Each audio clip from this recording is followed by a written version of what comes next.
François. Oui, Julie. Écoute-moi, je viens de trouver un très joli poème d'un poète argentin, Yupanqui.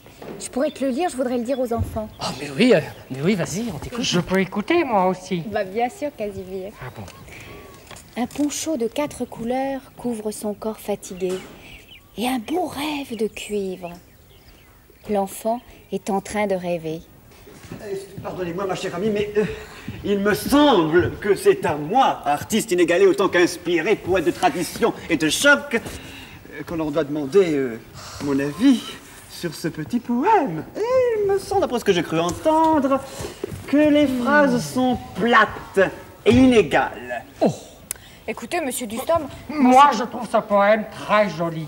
Mais les phrasés, c'est-à-dire la façon dont les phrases sont construites, me semble incolore et inodore. Écoutez, monsieur Dusnob, si vous le prenez comme ça, moi je préfère m'en aller tout de suite. Hein. Non, mon cher François, ne soyez pas vexé. Non, je ne nie pas que vous ayez un certain goût pour des petites pièces faciles. Mais seul mon savoir... Monsieur Dusnob, tout à fait d'accord. Moi, je préfère continuer ma lecture et vous laisser avec Julie, hein, parce que... Et moi, je compte pour les anchois. Mais non, excuse-moi, Casimir. Ah. Merci beaucoup, mon cher François. La poésie, Julie... La poésie, Julie, vous avez pu constater... Non, mais ce n'est rien, c'est naturel chez moi.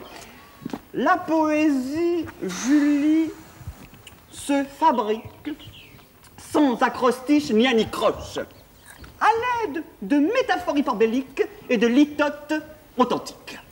C'est peut-être bon, les métachoses diaboliques avec des capres, hein? Moi, d'ailleurs, ça me donne faim. Je vais terminer mon gloubi-boulga. Oh, quel gros balourd!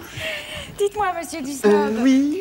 avec tous vos trucs bizarres, Oui. ça arrive quand même à faire de jolis poèmes? Eh bien, voilà une excellente question, Julie. Bravo. Ah ben bravo, François. Je constate que vous vous moquez de moi derrière mon dos. Moi? Oui, ça prouve que ma conversation n'est pas à votre portée. Aussi, je m'en vais. Mais avant tout, apprenez, cher ami, que chez nous, les gens de qualité, la poésie est une chose naturelle. Et que lorsque nous sommes entre nous, nous souffrons de ne parler qu'en vers. Il me semble que vous n'êtes pas très souvent entre vous, monsieur Dustom. Mon cher ami, est-ce ma faute à moi si cette île isolée, il n'y a pas de gens de ma qualité? D'ailleurs, maintenant, je vous quitte. Et c'est avec ennui que je m'en vais rentrer. Et si cela me nuit, je n'accepterai seul les inconvénients. Je pars me retirer dans mes appartements. Je ne sais pas ce qui arrive à monsieur Dusnob depuis quelque temps, avec ses grands airs, mais moi, il commence à m'énerver sérieusement. Puis d'ailleurs, je vais lui préparer une surprise qui sera pas tout à fait de son goût. Oh, on peut savoir? Oui, c'est... Plus tard. Laisse-moi y réfléchir. Alors, cette surprise? Écoute, Julie, c'est pas très facile à trouver, tu sais, c'est... Faut que je me concentre. Tiens, Julie, dis-nous ton poème en attendant, je vais continuer à chercher. Hein. Un poncho de 4 couleurs couvre son corps fatigué et un beau rêve de cuivre. L'enfant est en train de rêver. Il rêve que tiède est la neige, que sont tendres les galets, que le vent lui dit des histoires de troupeaux et de bergers.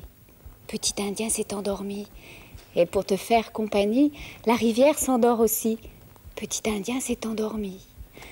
Tout près de ta porte passe le chemin. Passe le chemin, oui. Passe le chemin. Quand par lui, tu t'en iras. Tchoui, comme il fera froid. Attention, voilà monsieur Dusnob. Oh, et Casimir qui n'est pas encore là. Vous m'avez bien compris. On s'est tout compris, François. Et vous avez bien tout appris. Tout appris par cœur. Cachons vite nos pieds. Mes chers amis, bonjour. C'est avec le soleil et un ciel sans nuages que vous apparaissez dans notre beau jardin. Nous en sommes heureux. Et ce serait dommage de ne pas oublier nos mots de ce matin. Mais, ma chère Julie... Enfin du snob vint. Oh, quel heureux présage. Depuis déjà longtemps, j'attendais cet instant. Lire dans vos yeux, sur votre beau visage, la joie de retrouver des amis si charmants. Cher Émile, Que se passe-t-il? Vous avez dans votre langage, dans votre façon de parler... Voyons, je ne vois rien dans les propos d'Émile qui puisse vous choquer ou vous faire sourire. Des propos si courants, il en invente 1000. Et l'habitude veut qu'il vienne nous les dire. Mais je ne vous supplie, chers amis, ne m'accablez pas. Je sens qu'il se passe des choses. Je ne sais trop ce qui se passe, mais je vois que Monsieur du Snob, quels que soient les efforts qu'il fasse, ne peut comprendre tout ce qu'il gobe. Mes amis, ne l'accablons pas. Notre langage est trop choisi. Et forçons-nous, quand il est là, d'oublier toute poésie. Lorsque nous serons entre nous, nous parlerons de la lune, du bruit de l'eau sur les cailloux, du soleil et de la nuit brune. C'en est trop. Je suis couvert de ridicule. Mais ça ne se passera pas comme ça. Plus dur est l'affront, plus éclatante sera la vengeance.